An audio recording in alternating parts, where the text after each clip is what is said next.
War is usually remembered through battles maps and speeches. But World War II was also a shadow war fought in silence.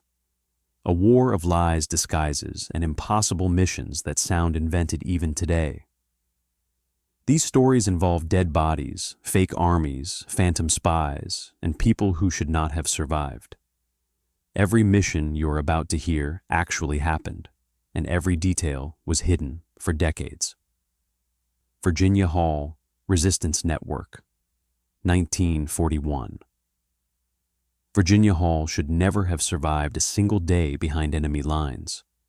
She walked with a wooden prosthetic leg after a hunting accident and moved slower than almost any trained agent.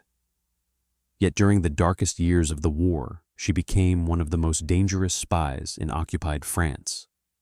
The Gestapo called her the most dangerous Allied agent in Europe.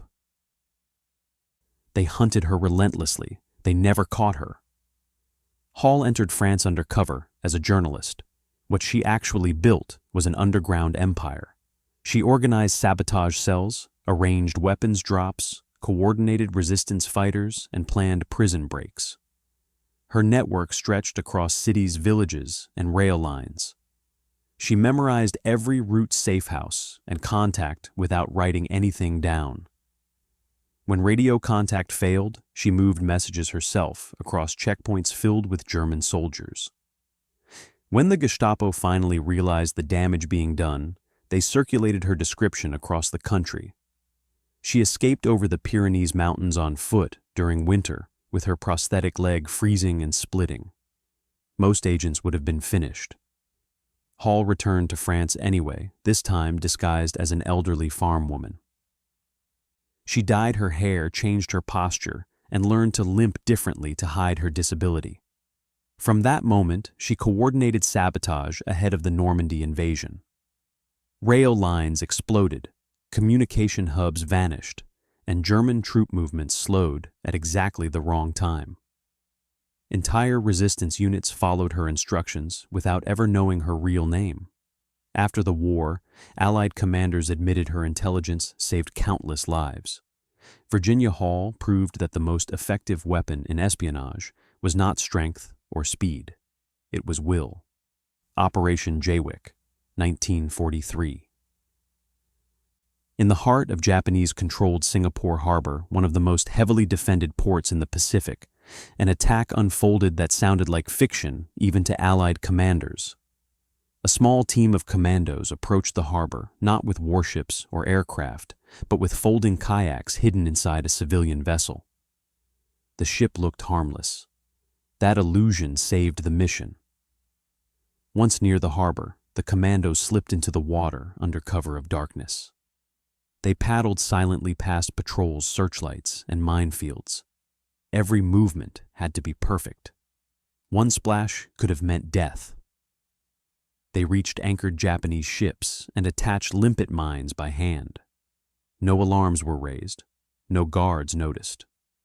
When the explosions came, they were devastating. Multiple enemy vessels were damaged or destroyed.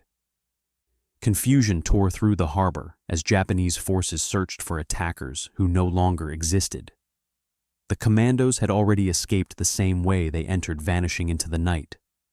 The psychological impact was enormous. Japanese commanders believed Singapore was untouchable. WWII proved otherwise. A tiny team had humiliated a massive defense network using patience, stealth, and audacity. Allied intelligence used the success to exaggerate the scale of the attack, convincing Japan that a much larger force had been involved. Operation WWII became a legend within Special Forces communities. It showed that imagination could be deadlier than firepower, and it forced Japan to divert massive resources to defend against enemies who were never there. The Garbo Network, 1942. Juan Pujol, Garcia, looked like an unlikely master spy. He was not trained by any intelligence service. He had no background in espionage. Yet he created the most successful fake spy network of the entire war, and Germany believed every word. Codenamed Garbo by British intelligence, he convinced Nazi handlers that he was running an extensive ring of agents across Britain. In reality, none of them existed. He invented names, personalities, habits, and relationships. He reported delays, mistakes, and partial truths to appear credible. German intelligence trusted him completely. Garbo sent hundreds of messages. Some arrived late on purpose. Some contained accurate information delivered too late to matter. Others were complete fabrications. Germany paid him handsomely and awarded him medals for service. At the same time, Britain awarded him honors for deception. His greatest triumph came before D-Day. Garbo convinced the Germans that the Normandy invasion was a diversion and that the real attack would strike Calais. Hitler kept entire divisions waiting in the wrong place while Allied forces poured ashore. The brilliance of Garbo was not technology or secrecy, it was storytelling. He understood how intelligence officers think and what they want to believe. One man with a typewriter rewrote the course of the war, and the enemy thanked him for it. Operation Anthropoid, 1942. Reinhard Heydrich was one of the most feared men in Nazi Germany. He was the architect of terror in occupied Europe and a key planner of the Holocaust. Killing him seemed impossible. Operation Anthropoid proved otherwise. Czech resistance agents were parachuted into occupied territory with one objective: assassinate Heydrich. The plan was simple and brutally dangerous. They tracked his daily routine through Prague, where he traveled with minimal security, believing himself untouchable. On the day of the attack, the operation nearly failed. A gun jammed. For a moment, everything froze. Then a modified bomb was thrown, detonating beside Heydrich's vehicle. He was mortally wounded. Days later, he died from his injuries. The aftermath was horrific. Nazi retaliation destroyed entire villages. Thousands were executed. Yet the assassination sent a powerful message. No Nazi leader was safe. Resistance movements across Europe gained renewed resolve. Operation Anthropoid altered Allied strategy and morale. It proved that even the most powerful figures could be reached. The cost was enormous, but history remembers the mission as one of the most daring acts of resistance ever carried out. Operation Pastorius, 1942. 8 German agents stepped onto American soil, believing they were about to cripple the United States from within. They arrived by submarine landing on quiet beaches, carrying explosives, money, and false identities. Their mission was sabotage. Their downfall was human nature. Operation Pastorius targeted railways, factories, and power stations. The agents were trained in Germany and promised success, glory, and protection. Yet from the moment they arrived, the plan began to unravel. One agent lost his nerve. He feared execution more than failure, and he chose betrayal. Within days, he contacted American authorities and revealed everything: names, targets, methods. The FBI moved swiftly, rounding up the remaining agents before a single act of sabotage could occur. What followed was a secret military tribunal. The trial was fast and unforgiving. 6 agents were executed. 2 received prison sentences. The operation became a warning rather than a triumph. Germany had underestimated American counterintelligence and overestimated loyalty under pressure. Operation Pastorius demonstrated a fundamental truth about espionage. Training means nothing if belief collapses. One weak link can destroy an entire network. The mission never reached its targets, but its failure reshaped American intelligence policy and internal security for the rest of the war. Number 4. The double-cross system, 1940. When German spies entered Britain, they believed they were operating freely. In reality, almost every single one was already captured, turned, or controlled. The double-cross system was one of the most sophisticated intelligence operations ever created, and Germany never realized it was happening. British intelligence identified enemy agents quickly. Instead of executing them, they offered a choice: cooperation or death. Most chose cooperation. These double agents fed Berlin carefully crafted lies while maintaining credibility through controlled truths. Every message was reviewed, approved, and timed. False information shaped German understanding of Allied strength location and intent. Entire divisions were moved based on reports that were completely fictional. The system reached its peak during preparations for the Normandy invasion. German commanders trusted these agents absolutely. They had no reason not to. The information felt consistent, detailed, and human. That was the brilliance. Deception was not dramatic.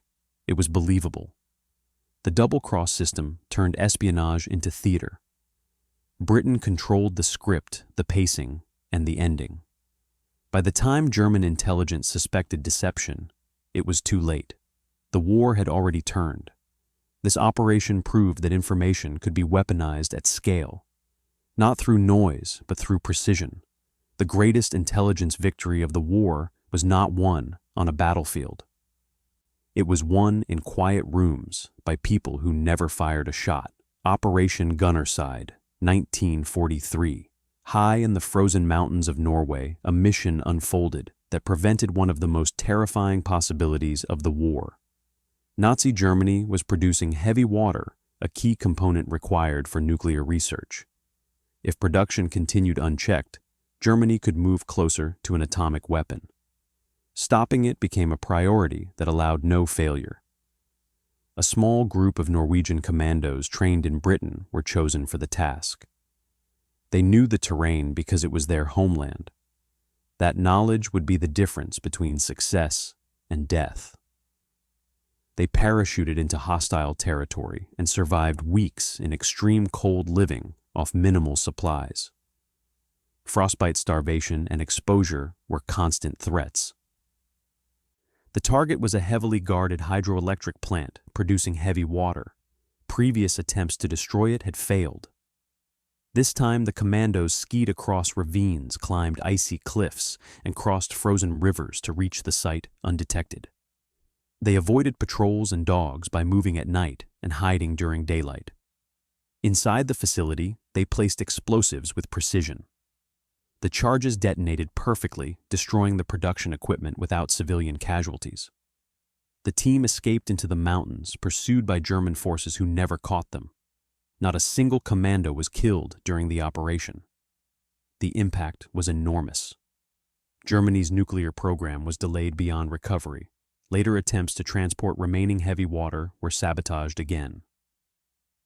Historians widely agree that Operation Gunnerside prevented Nazi Germany from advancing toward nuclear weapons. It was not a large battle or a famous speech. It was a quiet act of courage in the snow, and it changed the course of history. Operation Mincemeat, 1943. A dead man washed ashore carrying secrets that were never his. Operation Mincemeat remains one of the most audacious espionage missions ever executed. British intelligence needed to convince Germany that the Allied invasion of southern Europe would strike Greece instead of Sicily. The solution was a corpse. They dressed a deceased man as a British officer and filled his pockets with fake letters, photographs, and personal items. Everything was designed to feel authentic. Love letters, receipts, and identity details created a life that never existed. The body was released off the coast of Spain, where German intelligence was active. Spanish officials passed the documents to Nazi agents who copied everything before returning them. Britain pretended to panic and demanded the documents back, adding credibility. Germany took the bait completely. Hitler diverted troops and defenses away from Sicily. When Allied forces landed, they met reduced resistance. The invasion succeeded faster and with fewer casualties. Operation Mincemeat worked because it respected human psychology. People believe stories, not facts. The lie felt real because it was personal. A dead man who never lived saved thousands of lives. World War II was not only fought with armies and weapons, it was fought with lies, patience, and courage hidden in shadows. These missions sound impossible because they were never meant to be seen, yet they shaped victory quietly. If these stories shocked you, then remember this. The greatest battles are often the ones no one ever notices.